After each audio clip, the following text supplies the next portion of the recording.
Before coffee and cacao barons, Brazil already had powerful land dynasties. These were the first sugar barons and the Quatrocentões, families who claimed 400 years of lineage and behaved like local nobility. From the late 1500s, sugar plantations on the northeast coast turned Brazil into a key sugar supplier.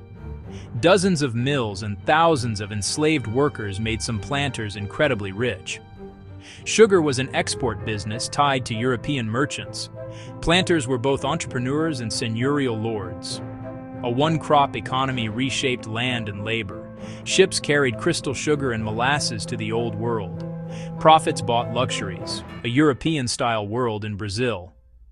The senhores de engenho were a slave-owning class who saw themselves as aristocrats, controlling land, justice, and local politics. They made rules, judged disputes, and ran councils. Their refined houses and churches crowned estates built on forced labor. Contrast their refined lifestyle with the brutal realities of plantation slavery. Cane work was grueling and the engenho was deadly. Discipline relied on daily violence and fear. As entrepreneurs and seigneurial lords, they forged a ruling countryside elite.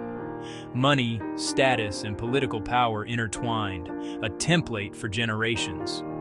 You can still see their world in broken mills and proud old homes. Quatrocentões are families who claim descent from the earliest Portuguese and some Spanish settlers and explorers. They often held offices and huge land grants. They intermarried, creating an endogamous nobility of the land. Children of bandeirantes, they anchored power in land and lineage. They profited from gold booms by provisioning mining towns. Their slower, steadier wealth bought social control. By the 1800s, these families were poised for early industrialization.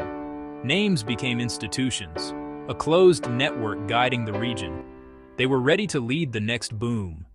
As Caribbean competition grew and northeastern soils tired, sugar waned, coffee rose in the southeast. Old land wealth pivoted quickly, using money, networks, and politics.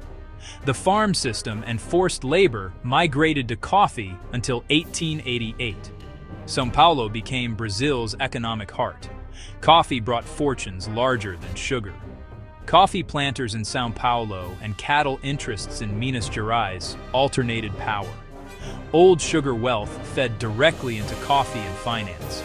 They invested in railways and exports to lock in dominance. By moving into new businesses, traditional families strengthened their grip. Competition reduced sugar's dominance, but landowning families adapted. They moved into other businesses and kept social prestige. Industry and finance became new pillars of old money. Grand houses turned into museums or corporate offices. Founders' names still echo in public life. Their names appear in society pages, on boards, and in politics. Wealth changed shape, but often stayed in the same hands. The senhores de engenho and the Quatrocentões laid foundations that still shape Brazil.